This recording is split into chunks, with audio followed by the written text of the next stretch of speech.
I'm happy to be back in Burma camp once again to carry out an activity which the men and women of the Ghana Armed Forces have now become familiar.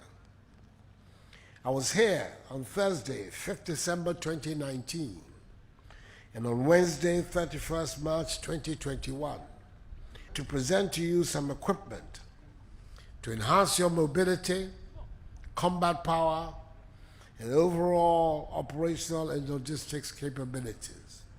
On those two occasions, in total, I presented 73 armored personnel carriers, 41 Toyota vehicles, 3 water tankers, 1 self-loading recovery truck, 1 refrigeration van, and 5 utility vehicles for waste disposal and management. Today, I'm here to present to you 40 Jeep J8 vehicles, 6 Toyota Hi-Ace minibuses, and 14 Toyota Hilux pickups, which will help you contain the security threats posed by extremist groups operating along our northern borders, and also help you deal better with internal security challenges. Government is constantly kept apprised of the needs of the armed forces, and as your Commander-in-Chief, I'm taking steps to ensure that they are met. We recognize that our vision of ensuring equitable distribution of development, progress, and prosperity to all parts of the country can only be achieved in an atmosphere of peace and security. We're determined to continue in this vein and satisfy the legitimate demands of the armed forces. I congratulate you for your commitment and dedication in ongoing operations, especially Conquered Fist and Motherland, which are intended to create secure, peaceful atmospheres along the northwestern, northern, and northeastern borders of the nation, and to contain secessionist activities respectfully. I encourage you to continue to collaborate with the Ministries of National Security, Interior, and Foreign Affairs, and all other relevant ministries and agencies, to ensure that we maintain a robust posture that will deter potential aggressors from attempting to derail the political and socio-economic gains we have achieved so far.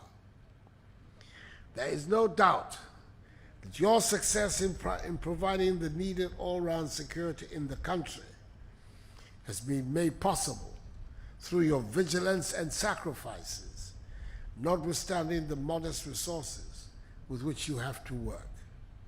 Ghana is forever indebted to you. Ladies and gentlemen, before making my way to these grounds, I drove through the Ghana Military Academy Infrastructure Upgrade Project site, and I'm happy to note that the project has progressed significantly since I cut the sword for its commencement on 4th July 2019.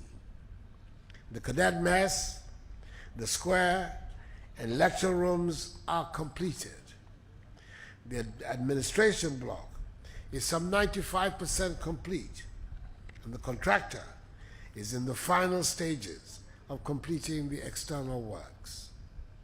The 246 capacity cadet hospital and platoon commander's block are some 65% complete. I'm also informed that the housing project, which is an integral part of the facility funding the Military Academy Upgrade Project, will see the Ghana Armed Forces adding 832 units of 2-bedroom self-contained flats to its stock when completed. I understand that they're also at various stages of completion, at 5, 6, and 6 garrisons. Again, I inspected ongoing construction of the 7-story Army Headquarters office complex, which is also progressing steadily. This project is costing the taxpayer some 33 million cedis.